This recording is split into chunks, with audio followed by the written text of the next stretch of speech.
கொண்ட செய்தி நிருபர் அலி சொய்ப் இந்த தாக்குதலில் கொல்லப்பட்டார். அதேவேளை மற்றொரு செய்தி நிருபரான ஃபாத்திமா ரோனி மற்றும் அவரது சகோதரரும் இந்த சம்பவத்தில் கொல்லப்பட்டனர். இவர்கள் வெவ்வேறு தொலைக்காட்சிகளில் பணிபுரியும் ஊடகவியலாளர்கள் ஆவார்.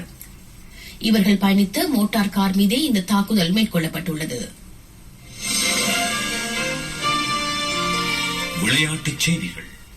2026 ஆண்டுக்கான இந்தியன் பிரீமியர் லீக் கிரிக்கெட் சுற்றுத்தொடர் நேற்று பெங்களூரில் ஆரம்பமானது.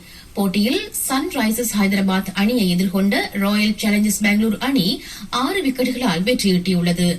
முதலில் துடுப்படுத்தாடிய ஹைதராபாத் அணி 20 ஓவர்களில் 9 விக்கெட்டுகளை இழந்து 201 ஓட்டங்களை பெற்றது.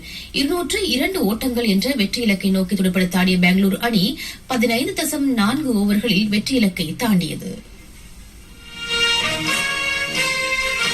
மணிச்செய்திகள் கேட்டீர்கள்.